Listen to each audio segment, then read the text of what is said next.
All right, welcome everybody. Today I am super excited to have CJ Rosenbaum all the way with us here today. CJ, how are you doing? I'm doing really great. Had an incredible weekend in this heat wave that's striking New York. I'm red as can be from being out in the sun. And today was back to work for Amazon sellers. Awesome, awesome. And for those of you that don't know CJ, CJ is the lawyer that's focused on helping out Amazon sellers and private label sellers. He's helped thousands of sellers every year getting their accounts back after getting suspended. He's also the founder of the only law firm in the US that focuses on the needs of Amazon sellers. And then, they address so many different issues about intellectual property, rights owner issues, much more than any other firm can handle. So, he gets. Also, he has a lot of very current information I think is very useful to you guys, not only about preventing suspensions, but also about the list of potential things that's going to come up after September 1st, because Amazon is going to release the sellers' addresses in their listing. So he's also going to list out a couple of things that you guys should watch out for. So yeah, I'm just super excited that CJ's with us here today. And then quick shout outs. If you guys can see and hear us, because we are live, this is unpredictable. Anything could happen. If you can see and hear us, can you please type your name and where you're viewing from in the chat? So we have Anand, welcome. We have Evelyn, welcome. All right, CJ. So, all right, before we get started, let me see. Well, CJ also, he's speaking on the Seven Figure Seller Summit coming up very soon in August as well. Him and his partner are going to talk about brand protection. So that's another critical piece of the puzzle that strongly recommend you guys have. All right. So, CJ, why don't to kick things off, why don't you share a little bit about what are some of the common problems you're seeing from Amazon sellers today? When it comes to suspensions. Well, Anand, I'm looking at your comment and I'm sorry your account is locked up.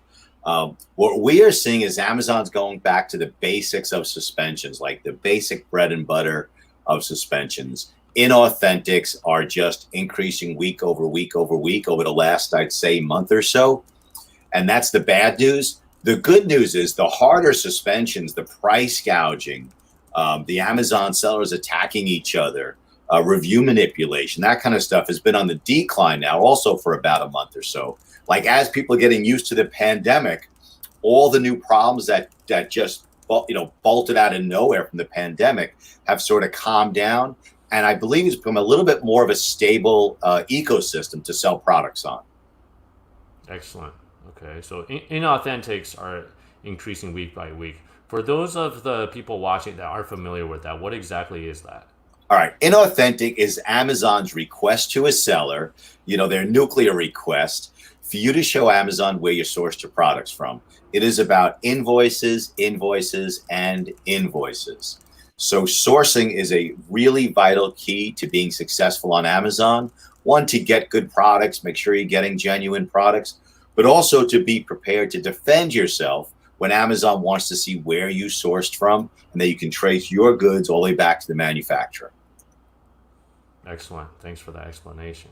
And then meanwhile, just a quick shout out to some of the people watching. Hello, Matt from Australia, Anand from Gold Coast. That's an awesome place to be in. Hey, Audrey, watching on YouTube. Natalia from Dallas and Leah from New Mexico. Welcome, guys. Thanks for joining us. And thanks to everybody for pre-submitting your questions. We got several dozen questions in. We'll try to answer as many as we can in the time we have here. And then also, if there's any burning questions you guys have, please leave them in the chat as well for CJ. I think this is like super valuable because you guys are getting this, direct time with a lawyer, and I know CJ is not cheap. So I hope you guys make the most out of this time. I got to tell you something. I hate. That's the basic accusation against lawyers. Okay, and I want to let everybody who's watching this know that our fees are competitive and better than some of these consultants out there who don't have a tremendous team of college educated paralegals and lawyers behind them. Okay. So our prices, and over, this is now my 26th year practicing law, not a single fee dispute, zero. Excellent. Okay. I don't mean to say that CJ's overpriced. I mean, I'm trying to, put this as like a valuable, opportunity for everyone to gain value, having, an expert when it comes to this. And also I'd like to welcome, Wendy, good morning from Australia. Good day. And also, Anna from Montreal. Excellent. And then Anand says, CJ, you have a reader. So Anand has your guide to Amazon suspensions. Okay, excellent. And welcome Jody from Florida.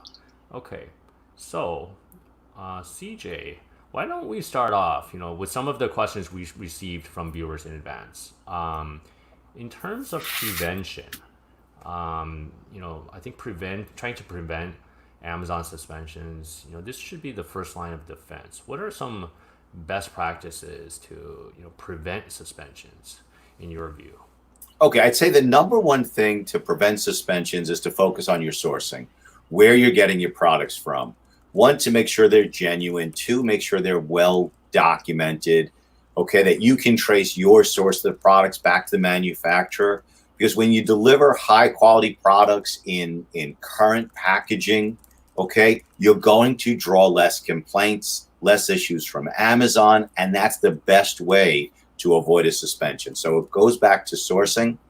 I'd say the second biggest issue is the way you create your listing. Make sure you're not stealing anybody's pictures or anybody's verbiage, okay? If you jump on a listing, that's different. But if you're creating your own listing, you can't scrape the information from the internet. It is a clear 100% copyright violation, even if it's not a filed copyright. So create your own listing and focus on your sourcing. And if you do those two things, you're going to avoid a tremendous amount of suspensions. Excellent. Okay. And then besides that, what are some of the major pitfalls that people should avoid starting out? The get rich quick schemes. Okay. I mean, there are some really fantastic pay-per-click launch companies, courses that teach you how to sell, like Seven Figure Seller Summit. But if anyone is promising to take you from zero to hero, right, really quickly, run the other direction as quickly as you can. Okay, that is the major pitfall that we see from sellers like all over the world. Okay, you're giving someone $25,000 and they're going to take care of everything, and it's going to be drop shipping this and a team in India doing that. Forget it. If it sounds too good to be true, it definitely is. And that's probably my number one thing, is make sure you learn from high quality courses like this one and sourcing. And if it's get rich quick, it's not. Amazon is a long haul business for savvy business people. Excellent. And is there anything that a newbie should do to mitigate risk of having Amazon suspend their business, or is it just hoping and praying that they don't? All right. You can still hope, pray. Hope and pray never hurt anybody. Praying never caused anybody any harm. But you can do a lot. You can do a lot more. You can be careful. You can review the terms of service. You can review that's your contract with Amazon, and take a look what you can and cannot do. You can listen to these courses and learn from people who are sharing the mistakes that they made. And I'm a huge believer that you find smart people and get right on their shoulders. And I don't think it's hope and a prayer. I think it's careful, slow business. Learn as you grow, as you learn. Okay, don't jump in with $1 million right away. If you're a newer seller, go slow. In medical terms, they call it a start low and go slow. Same thing with an Amazon-based business. You want to avoid mistakes for as long as you can go, to build up a history with Amazon. And I think that's one of the best practices you can do. Excellent. And in terms of protecting your brand, besides trademarking, is there anything else that people can do to protect their brand? I love this, because we tackle this issue every day to try and figure out ways to help private label sellers and smaller to medium-sized brands protect themselves. Number one, if you haven't gotten your mark yet, do it with Amazon's IP Accelerator program. Okay. Amazon made deals with a handful of lawyers around the US. They'll do the application for you. They charge a lot more than lawyers like me used to charge, but they're going to get your brand registry in like a week. Okay. So now you get your trademark, you got your brand, you got brand registry. You want to build something into your product that other sellers can't deliver. And you also want to protect it with really cool packaging that's Amazon specific. And I call it like the overt and the hidden labeling. Okay. Overt is like right there on the box, splashed across your logo. You're building your brand recognition. But I learned from another great seller, okay, that he was hiding his logo in certain folds in the boxes, which stops hijackers, right? So when they open up that box and you unfold them, you can say, hey, listen, check right here. If my logo is there, it's real. And they check and it's not. And it's also a great way of getting rid of sellers who are jumping on your products and violating your IP rights. That's a great tip. So hide the logo in certain folds in the boxes. It's not just on the outside, right? Because 100%. Yeah, I think some of the hijackers, they're maybe just looking at your image online, so they don't really see the hidden logos. That's awesome. And it's amazing how many hijackers don't do test buys. Like as a brand, you know, we do hundreds and hundreds of test buys every single week, right? But the hijackers tend not to do that. And you really put something in there. So like, you know, even every place you could stick your logo, you know, if you have a poly bag inside a box, inside of this and on the tag, put it everywhere and then also hide it in certain places that's not so visible. Excellent. Excellent. Are there any other tips you'd like to offer, CJ? I mean, I love this stuff. This is stuff that, you know, most people are not aware of. And, you know, you're working with so many successful sellers. And what else can you share for us and the audience? All right. So again, brand protection, okay, as you're building your product is about making sure other people can't sell it. So hiding your logo in certain places, adding something to your warranty that somebody else can't deliver, some kind of post-sale benefit that nobody else can deliver. These things will really go a long way to protecting, you know, what you've built in terms of an Amazon seller. As a third-party seller, if you're selling other branded products, you want to keep abreast of the forums that are out there. And before you buy like a couple of pallets of a product, start searching the forums. Are other sellers selling this product having problems with the brands?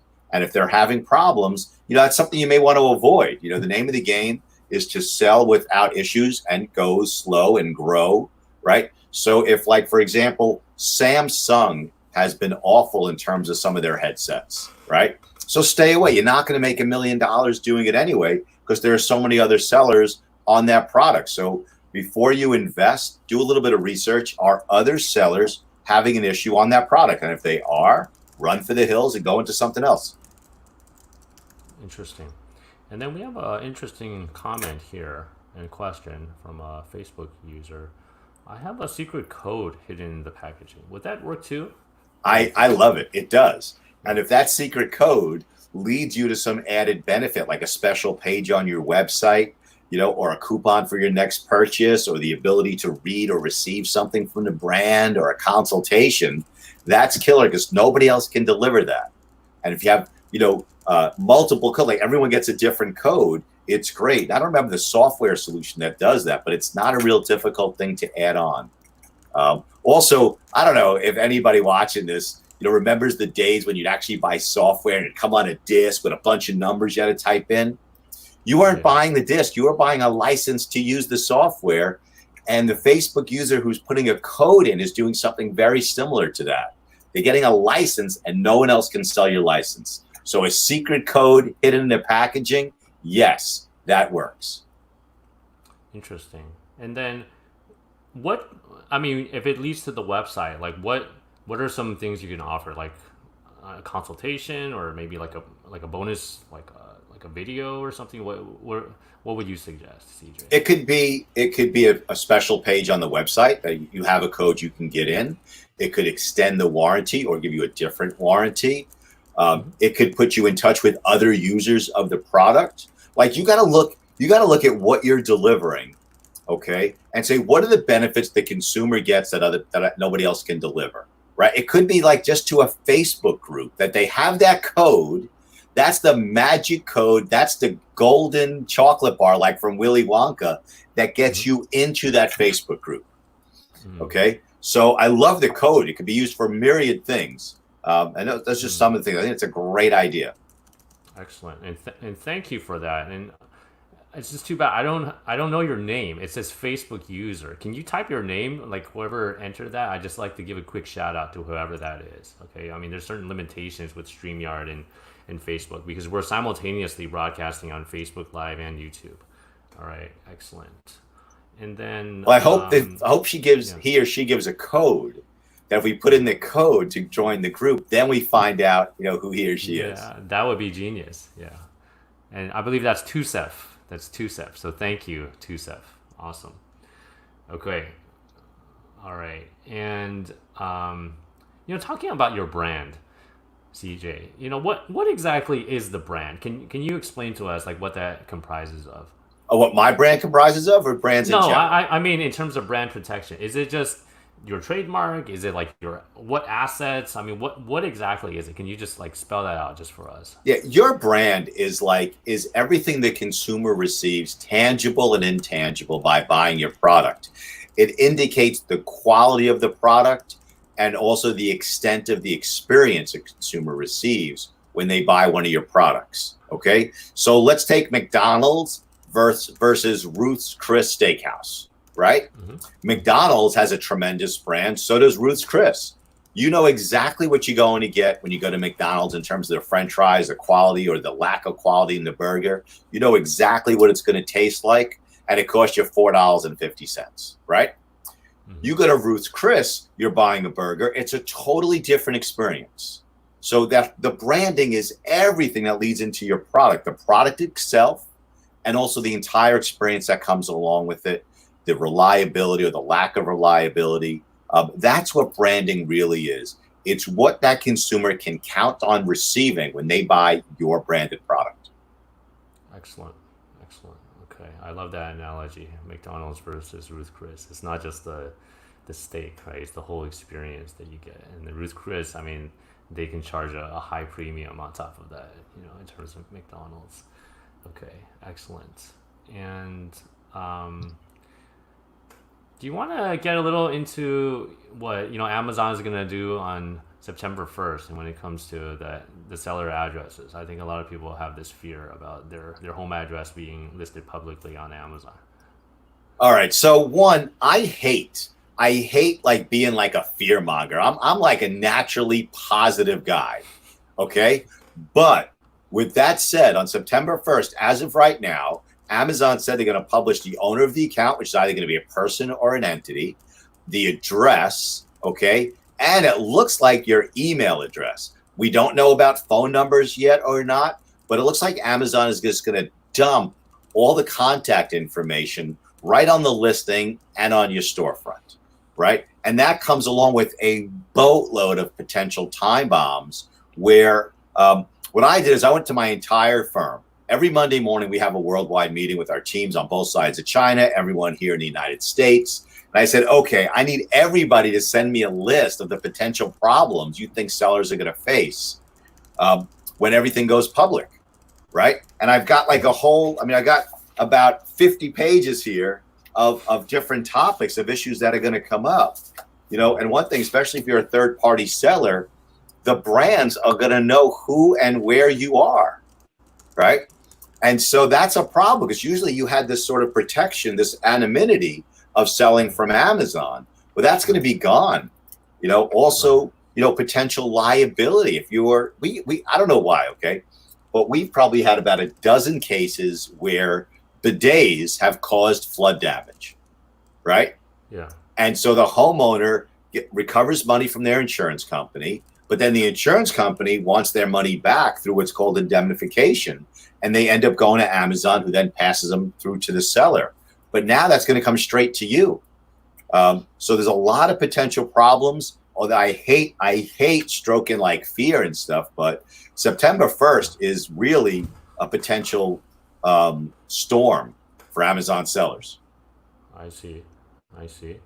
And I mean, just as a side note, for those of you guys selling in other marketplaces on Amazon besides the US, for example, in Europe and Japan, they're already publicly listed. For example, in Japan, I was, buying something on Amazon and I could see like the seller's address. It's like, Shenzhen, China, so I immediately know like, that's a Chinese seller. So, I mean, it's not like they're doing this just for the US. They've already been doing this for other marketplaces.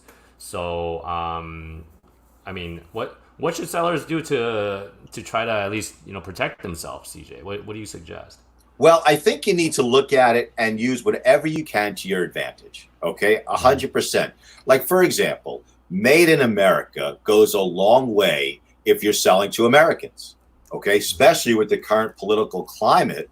And I'm not saying I'm not pro-Trump, not getting into anti-Trump, any of that kind of stuff.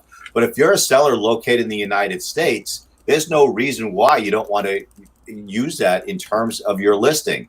We are located in the United States. Put that right in the listing. Is that really great for sellers located in China and in Europe? Absolutely not. But if you're here, you got to use what you have to your advantage. Also, I would be happy for sellers to say how many people they employ.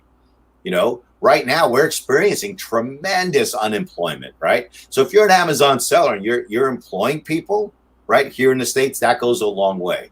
So I would point that out if it's going to be on there anyway. Now you have made in America on certain listings. I don't see why you can't put that you're a seller located in the United States right there in the bullet points if it's going to help you sell. So you can use that to your advantage. Where other sellers are sort of going to get destroyed because Americans are ethnocentric, to put it kindly, right? Right. So that's one way I think sellers here in the States. If you're outside the United States, what are you going to do? I think you want to focus on other things, right? But sellers in Shenzhen, and there are tremendously remarkable business people, are absolutely, insanely adept business people who are going to needlessly have some problems.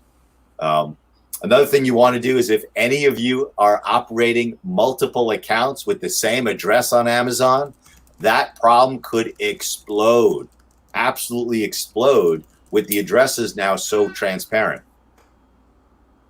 That's right. I mean, what is that because Amazon doesn't allow you to open multiple accounts without their permission? Is that the concern?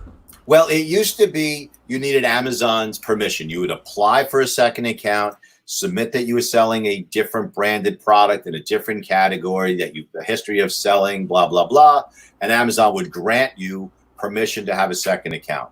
There were also tens of thousands and probably millions of sellers who just did it undercover and do it very, very well. Right. I guess maybe, 6 months ago, give or take, Amazon changed the rules and they said, okay, there is no more applying for a second account. You can open up a second account if you qualify under these parameters, but Amazon would never approve it until after you had a problem. Now you're defending yourself.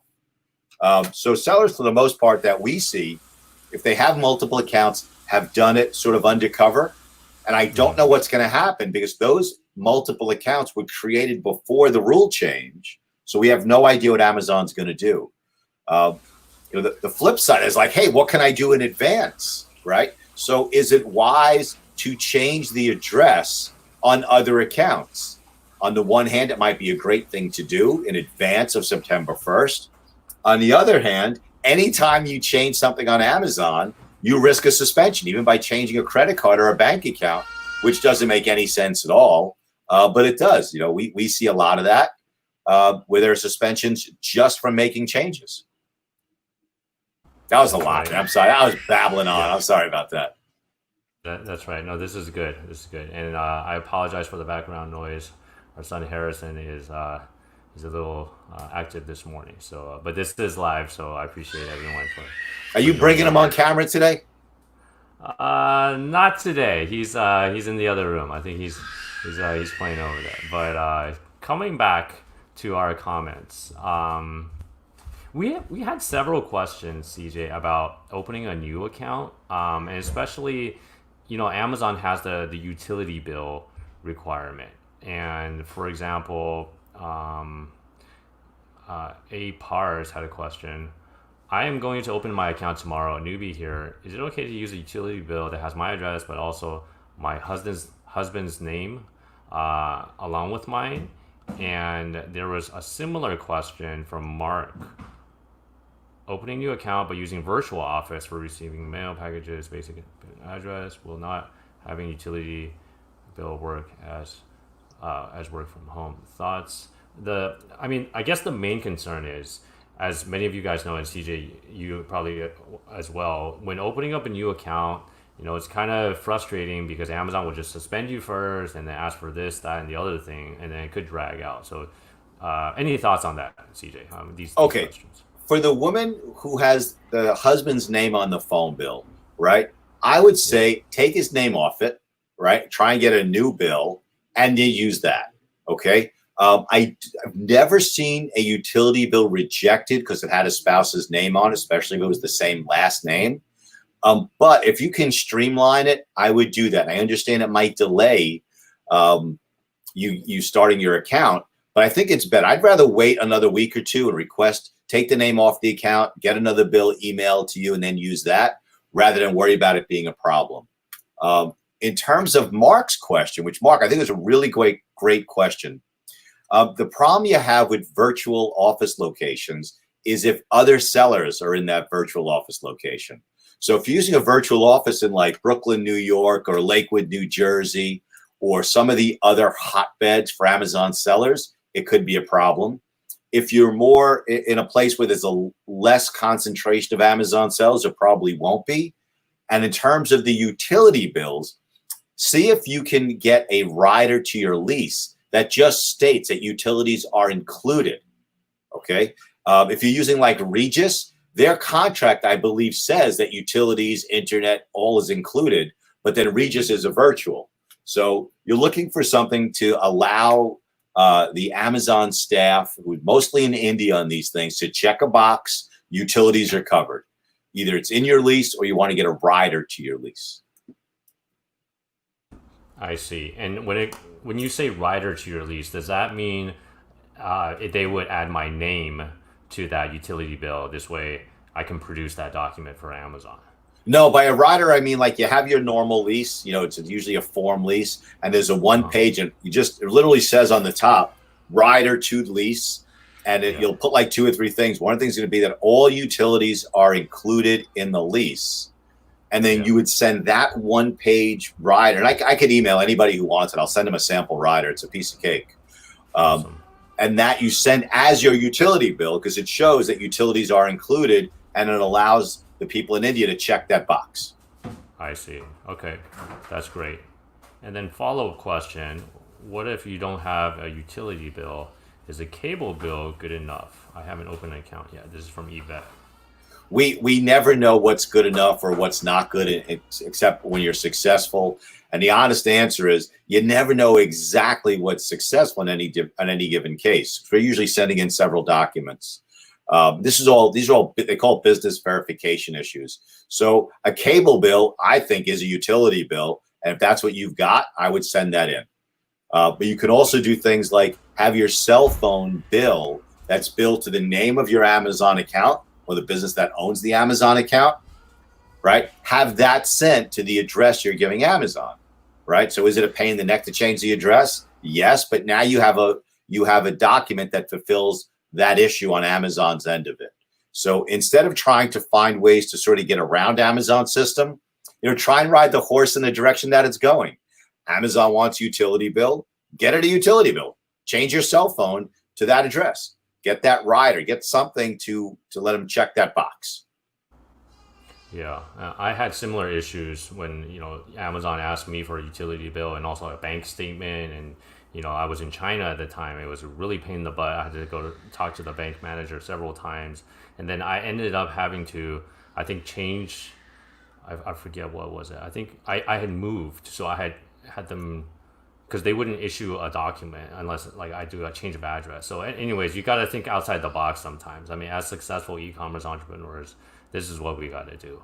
So okay, that's good. You can always change your address, get past the account verification, and then change it back.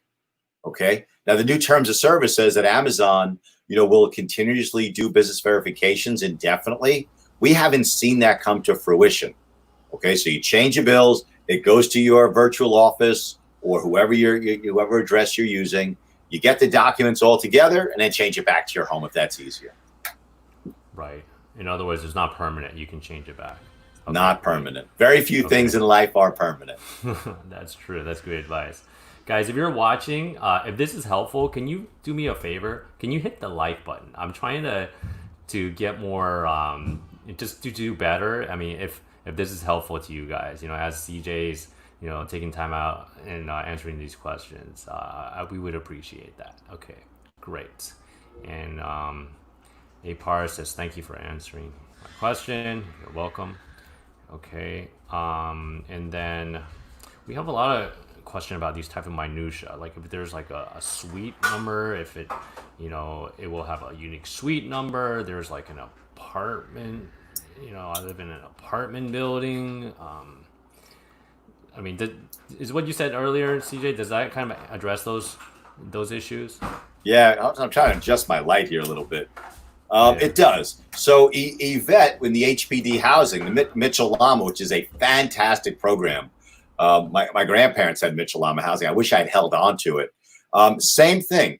The Mitchell-Lama lease includes language that says utilities are in there. So get a copy of it and use that if that's the address that you're using.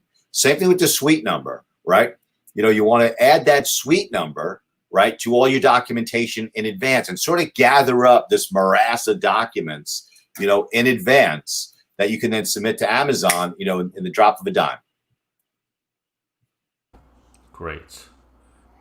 Okay. What if you don't have a home address? You just have a mailbox. Can you use a registered agent and use that address? You know what? I've never seen someone actually name a registered agent. Okay. What you want to do is use the address. So let's say you have a registered agent, right? See if you can use that physical address, even temporarily. All right. And that's why the virtuals are good, especially if you don't have to put like Regis, in the address, just use the address itself. I'll tell you, we had an issue with Google at one point, right? Where I had to literally take a picture of our door with the address and with the firm's name and send it off to Google for their verification. So find an address that you can use. Again, it's not permanent. I mean, if you rent a place for a month just for the sole purpose of getting those documents in order, it's a good solution. It's an investment in it. So you really are going to need some address that you can substantiate with some documentation. Then you can change everything later, but you really are going to need some address, and preferably an address without other Amazon sellers. Okay. Yvette has a follow-up. She said, but you just said don't make changes because that invites suspensions. That's what I said. It's a dichotomy. September 1st is going to be a problem. Now, let me preface what I said with my perspective. Nobody calls me up and says, hey, CJ, things are going great. I just wanted to let you know that. Okay. I'm like the oncologist, right? They only call me when they're sick. Okay. So we see a lot of suspensions quarter after quarter are people who change their credit card, change their address, and they get suspended. But I'm certain that tens of thousands of sellers make changes with no problem. But you need to be aware that, you're kind of damned if you do and damned if you don't. And you have to make a judgment call as to what you want to do. If you got 10 accounts, right, all operating out of your home, I would suggest that you change the address on the ones that are doing the least business and see how it goes. Sounds good. All right. And Sean had an interesting question. Is it wise to have an Amazon-focused attorney on retainer just in case? All right. So I'm going to answer this in a way that is against my interest. Okay. Sean, you don't need to have people on retainer in advance. Okay. Let's say you go the next 6 months or 9 months and then you contact us.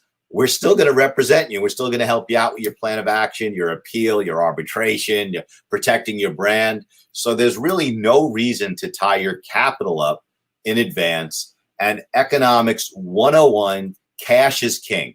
So keep your cash available for products, pay per click, the 7-figure seller summit, you don't need to have anybody holding your money in advance, okay? And I guarantee you, if you need help and you contact, hey, I saw you on the interview with Gary, okay?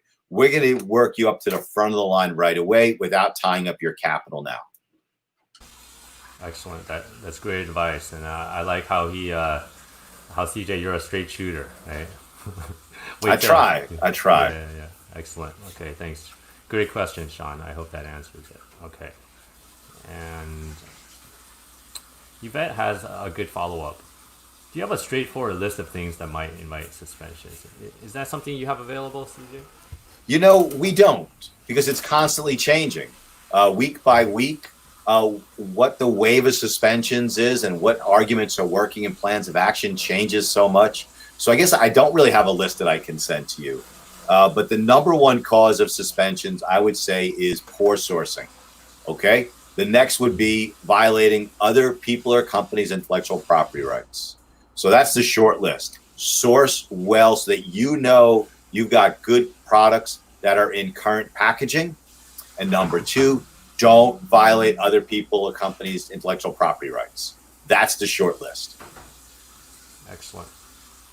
Okay, and then later, CJ, we're gonna share your contact information if people watching want to follow up with you, obviously. Okay. 100%. And Yvette, once the corona pandemic passes, you're in New York. I saw the drum with the New York logo on there. You can come meet us in person. There you go. I mean, CJ is inviting you guys to see him in New York, hopefully once everything passes. All right. But this is the next best thing. Okay. We have an interesting question from Sino Rich. It is difficult to get product liability insurance. Do you know any carriers that will be able to issue PLI for private label branded products for made in China products for an offshore seller? Yeah, offshore sellers are difficult. If you are a U.S. seller, okay, I only recommend one insurance broker. She has become my friend. She's also my insurance broker. Ashlyn Haddon. It's Ashlyn Haddon Insurance. Okay, she's in Indiana. Remarkable business person focused on e-commerce. If you're located outside the United States, I think you can buy insurance. Only they may not honor it if you have a problem. Okay, so if you are an offshore, if you're outside the United States and you're selling, and you are concerned about either liability or defense costs, I would create a corporation in the States, insure that entity, okay? So you have some layer of coverage, okay? But if you're offshore and you buy, like if someone sells you a policy meant for a United States-based business or person, and the insurance company realizes that you're outside the U.S., they're not going to pay. That means you're paying all those premiums for nothing. So U.S. sellers, contact Ashlyn. Offshore, it's a little more complex. I see. Okay. All right. CJ, switching gears a little bit. You know, when sometimes you'll get attacked by competitors, you know, with fake reviews, counterfeit product claims, listing mergers, etc. What's the best course of action when you're being attacked by competitors? Okay, in terms of dealing with Amazon, you need to address every issue as if it's 100% genuine and it's not a seller attacking you. Okay, so if you start getting, you know, inauthentics or you sold as new and you know it's a competitor who bought your product and then broke it up and sent it back in, driving your ODR rate through the roof, you have to address it to Amazon as if it is a genuine consumer who's doing that to you. Okay, now in terms of that other seller, you can fight fire with fire, do the same thing to that seller. You can watch if you are merchant fulfilled where those products are going. Okay. And it's really easy for sellers to harm other sellers. And Amazon does not have a great complaint system for that, but they have a super robust system for buyers to make complaints. So am I an advocate of dirty tricks? No, but I'm also an advocate of fighting fire with fire. So if you're certain, because you're watching where the products are going, and that's another Amazon seller, which is sort of a positive aspect of sellers' addresses being public, right? You know, maybe you do want to fight fire with fire. have your friends, neighbors, colleagues, brothers, sisters, parents buy their products and engage in the same dirty tricks they are. Interesting. All right. So, but that's one of the positive things about Amazon releasing the information, right? Because you now will be able to see matching the address possibly. And I know there'll be software solutions that come around that start matching it all up, like scraping Amazon to pull the address where you're shipping products to, right? So there'll be twists and turns. With every great opportunity comes great challenges, and that's what Amazon is. That's right. Okay, that's great advice. And there's a couple of people asking for contact info, both your contact info and for Ashlyn. All right, let me get Ashlyn's. All right. Yeah. And I know she's away on vacation right now, but I'm going to give it out anyway. Okay. I did a quick Google search. Is it ecom.insure? Ashlyn Haddon Insurance? I think that's an old one. I got Ashlyn, ASHLIN, Ashlyn Haddon, HADDEN, insurance.com. And her email address is ashlyn@ashlynhaddoninsurance.com. And while I love Ashlyn, this was not meant to be a commercial for her, but there is nobody better in this space when it comes to insurance for e-com.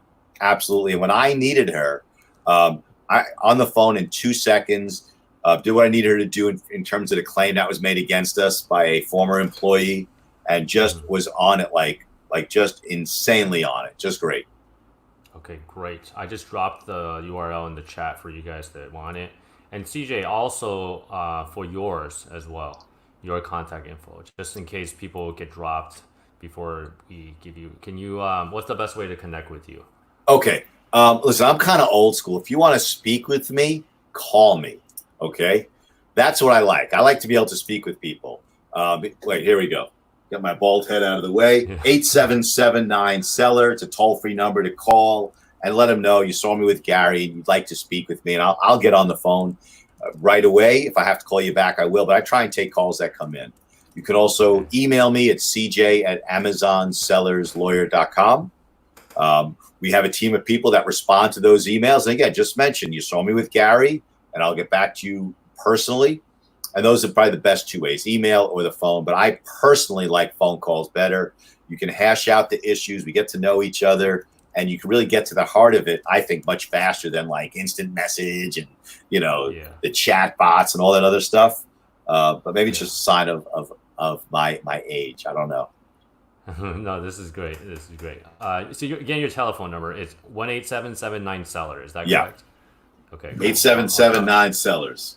I'll drop that in the chat as well. And your email is cj@amazonsellerslawyer.com. I don't know, put my head. There we go. Yeah, CJ. Except for my New York friend who's at this meeting, Yvette, you have to go to Penn Station. You have to get the Beach Express from Penn to Long Beach, and we're a block from the train station. Okay, excellent. All right, great. And then your email is cj@amazonsellerslawyer.com. Is that correct? Yes, sellers is plural, lawyer is singular. Okay, great. Also, one of the viewers mentioned that, one of the guys from Australia, that he had our book. We've updated the suspension book on how to avoid suspensions and to write your own plans of action. And there are literally we wrote 6 books specifically for Amazon sellers, and you can download them all for free. All of them by going to the website and then clicking books. They're all up there. I'm a huge believer. I think it was Gary V who wrote the book, Jab, Jab, Jab, Left Hook. Give the information. So it's there. Go to the website, download the books. We have about 1,000 videos on YouTube now on just about every issue that an Amazon seller can face. So, yeah, I think you just answered Abe Harris's question. Where are the news and changes from Amazon usually listed for sellers to keep abreast? I mean, besides, is there a place? I mean, is there a place on Amazon to do that? Yeah, if you have an Amazon account, your dashboard has a light that lights up every time Amazon changes the terms of service. You'll get a notification. You're required under the contracts to stay abreast. So when you get it, read it. Usually pretty short and sweet. Also, if you subscribe to our YouTube channel, we do a new video at least once a day of what we're seeing on the front lines, and you'll get a ding and you can watch the video. Usually they're less than 4 minutes long. And we talk about the changes that are causing suspensions every day. Yeah, I think that that's super valuable. I mean, like CJ and his team, they're super prolific when it comes to new content, and things are changing every day. So it's like a great way to get your finger on the pulse. So yeah, I highly recommend it. Yes, Sino wanted our How, local number. It's yeah, 212-256-1109. 212-256-1109. okay. So that's 212-256-1109, correct? Yep. Okay, so that's the local number. All right. And we have a question from Ryan. I'm a U.S. citizen living overseas. Just started a Wyoming LLC. Any suggestions on how to set up an Amazon business? Yeah, Ryan, use a Wyoming address. If you still have like siblings there, your parents, children, cousins, use a local address and sell as if you are in Wyoming, okay, or wherever in the United States you are, because I think there's going to be a lot of benefits in the long haul. I think Amazon is going to become more ethnocentric. I think they're going to start limiting sellers more and more. And also in terms of buyers, I think it's a huge selling advantage if you are US based. Again, I have a lot of friends and a lot of colleagues in all over the world. But I think right now, in this point in time, it's going to be very advantageous to be a US based seller in the US versus any place else in the world. Excellent. And question from OS Group. Where do you recommend to do a new company in the U.S.? Is Delaware a good option? Thank you. Okay, so here's the story with corporations. Delaware and Wyoming are almost always at the forefront of the newfangled protections for businesses, okay? Followed then by New York, and then I'd probably say like Florida is next. So those states are the best in terms of like the overall picture. But most Amazon sellers really are not that advanced that the difference between New York and Delaware or Florida and Delaware are really going to have a lot of effect on you. And when you create the corporation outside your state where you're filing tax returns, you have to do another return for the state, I believe, where it's located. So for most sellers, doing it in your home state is plenty. Okay, you're still getting the corporate protections where it can't touch your personal assets. So most sellers doing it in your home state is good enough, although Wyoming and Delaware tend to provide, I think, confidentiality and a few more protections. But I don't think it's really going to make or break any business. So I like doing it in your home state. Okay, great. Kathy from Texas. Back on the seller info going public. What about phone number? I only have a cell phone. I think they're going to publish phone numbers, but I really don't know. Also, if you've been selling for any period of time, every single program Amazon rolls out is rolled out erratically. Okay. So you really can't count on anything. And you could also, I guess the only thing you can count on is change, because Amazon is very adept at pivoting when something's not going real well. Okay. So I do think phone numbers are going to be there. But will it stay there? I don't know. And I think most people are reliant upon cell phones now. So I don't really think that's so different than other businesses. It's very rare that I think businesses have like the traditional phone on a desk, running through, AT&T or Verizon. So I don't think that's going to be a big deal. Right. Excellent. But I might be wrong. I might be 100% wrong on this. Okay. Yeah. I mean, that's not very transparent from Amazon. Okay. CJ, are you in the Amazon Trademark Attorney Accelerator program? I believe that's the IP Accelerator program. 100% no. Okay. I did not want to be in bed with Amazon in any way, shape, or form, although I think Amazon is a tremendous, huge opportunity and a great company. Okay. I think Amazon is a tremendous company. People think it's like, me versus Amazon and bashing Amazon. No, we're trying to help you work within it because it's such a great opportunity. But we're not part of the Amazon Accelerator program. But when it came out, we immediately stopped doing trademarks for sellers. I can't even tell you how many sellers I said no to in terms of doing their mark. Use Amazon's IP Accelerator program. The trademark application is really easy. The lawyers that are doing it should be able to do the searches in advance, and you'll get brand registry. And it doesn't matter if they're charging a little bit more. getting brand registry quickly has a huge value. So we are not part of it, but we send everybody over to them. Excellent. Quick follow-up about the phone number. Thank you, Yvette, for the suggestion. Here's a thought. How about using a Google phone number? I have one also, and thank you, Rich. I use Google Voice, and I have a Google Voice phone number as well, a US number. So that could be a nice hack. So you don't get tons of people calling you like what Kathy's worried about. All right. Excellent. I love the interaction. I mean, we're helping each other. We're like, getting nuggets from each other. This is awesome, guys.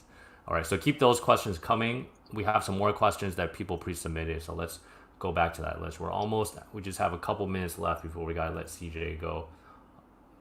I like Kathy. I don't want tons of people calling me. Yeah.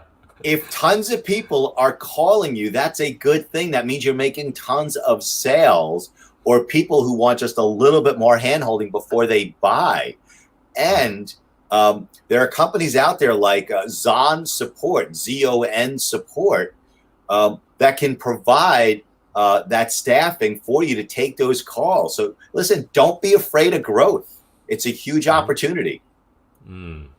That's true. And you can get really valuable insights as well. I mean, I've actually picked up the phone and called, one of my customers for my Amazon product because she had a problem with it. And then I helped walk her through the problem, what was wrong with it, and offer like a free return. And she was ecstatic. She was like, she was on cloud nine, the fact that we called. So, it could be an asset. Brownwind Reed. Can CJ recommend a good IP lawyer?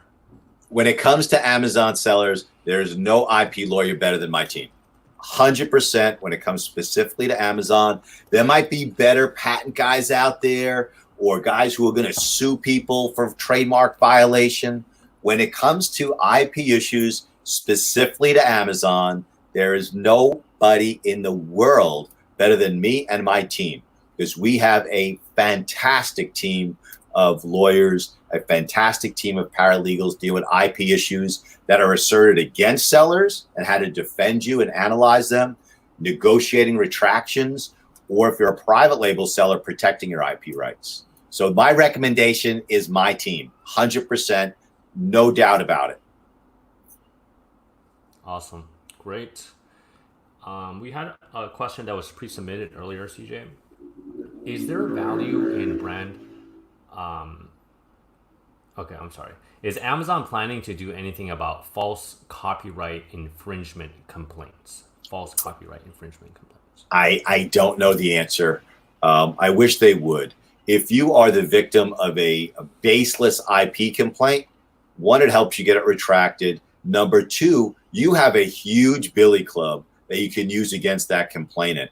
Because when you are accused of certain IP violations, whoever made that complaint, and I don't care if it's the Dallas Cowboys who we sued or a small mom and pop brand, you can let them know, hey, I don't want to bring a claim against you, but that was baseless and you need to retract it, and you have a lot of leverage.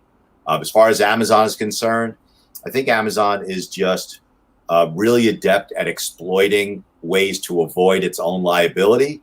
And the Digital Millennium Copyright Act gave them a safe harbor provision that says as long as you allow a takedown to go through, you have no liability. And Amazon applies that like crazy. Excellent. Okay. Follow up from Brownwind. I think she was asking about the IP Accelerator brand trademark. Who would you recommend? I recommend, we don't do it. Like we're not one of Amazon. We're not in bed with Amazon, so we're not one of the lawyers. Yeah. But if you Google Amazon IP Accelerator program, go into it, and it's not rocket science. So probably any firm that's part of the program is going to do a good job. We recommend them, but we don't work with Amazon in terms of its accelerator program. Right. Okay. Great. Ryan, good question. CJ, did you say you anticipate Amazon will become more ethnocentric? Can you expound on that? I've heard Amazon does trainings in China to invite more sellers, and I've attended their trainings in China before in EU. They definitely are doing that. But yeah, can you expound on that? Yeah, Amazon followed the business model of Walmart. The way Walmart was able to lower their prices was going directly to the source, going to China, dealing with sourcing agents there and factories direct and getting the products. And Amazon did the same exact thing. They have a ton of really good people in China getting more and more sellers. On the other hand, I think Amazon is also riding the wave of like the MAGA and the rallies, where they're putting the locations of the sellers right there on the listings. And I think that by itself is pushing towards America, US based sellers. So I mean, it's a right hand and the left hand. Amazon, a huge conglomerate that does things on both sides of the fence. And I think they're going to continue to do it. But by publishing where sellers are located, to me, that is sort of feeding into, buying from Americans if you're an American buyer. So not saying I agree with it or disagree with it. I just see the writing on the wall that if you're a consumer, right, and you're located in Texas or Arkansas or Oklahoma and New York, and it is a product, right, and you could buy it from someone based here in the States versus a buyer located in Shenzhen, most American consumers, I think, are going to pick the domestic seller or the one that appears to be a domestic seller. So that's one of the things. If you're a domestic seller and the addresses are now online, that may help you tremendously. Yeah, makes sense. And Evelyn, as a newbie that hasn't started selling yet, but have Amazon seller's account, how soon do I do my trademark? As soon as the 7-figure seller summit for today ends, okay, start figuring out what your mark's going to be. Okay, and then once you have a mark, and you can use a U.S. company, you can use Fiverr, you can hire someone on Craigslist to create your mark. Then go to Amazon's IP Accelerator program. Start building your intellectual property immediately. It has huge value as a seller as you mature and start doing your own product sourcing and developing your own product line. So Excellent. Today. Okay, today. There you go. CJ, we're pretty much out of time. Thank you so much for this excellent, valuable presentation on how to prevent suspensions. We covered IP. We covered September 1st, the new addresses going transparent. Given everything we covered today, if you apply the 80-20 rule, what is the number one recommendation you would like to leave the audience with in terms of protecting their brand? I would say sourcing. Identify good sources of products, because that prevents so many problems down the road. Okay, make sure you're getting genuine products in up-to-date packaging. The consumer is going to receive exactly what they would get if they bought in a brick and mortar store, even though during the pandemic that's not realistic because brick and mortar is dead right now. You want to make sure that they are getting the same quality they would if they were able to go into a traditional retail establishment and buy that product. So sourcing. Excellent. There you go. And CJ, what is the best way for people to connect with you if they want to learn more? Call me on the phone, 8779-SELLER, 212-256-1109 if you are here in New York. And just an email, okay? Here's the email address. There you go. CJ at AmazonSellersLawyer.com. Okay. Let them know, put right in the subject line, you were part of the 7-figure seller summit, and I will do my best to get back to you myself. Okay. I learn a lot. Okay. I learn a tremendous amount from Gary, from the other speakers, from the sellers' questions, issues we need to research. So we are here for you because I know we get a ton from you. Okay, I'll do my best to get back. So CJ at AmazonSellersLawyer.com or just get on the phone and call.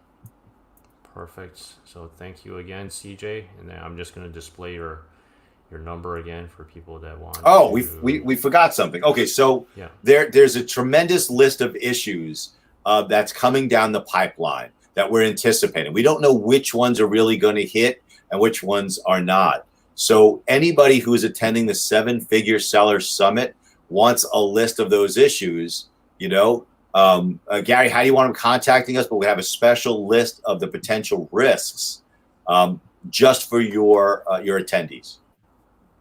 Yeah, that would be great if they. I'd like to take this chance to let people know. Big announcement.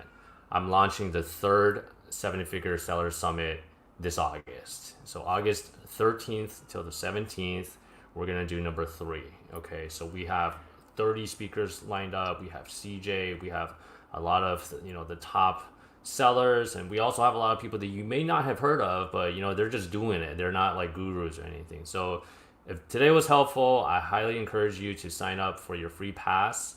Go to sevenfiguresellersummit.com. We're updating the site with the new images and the new speakers.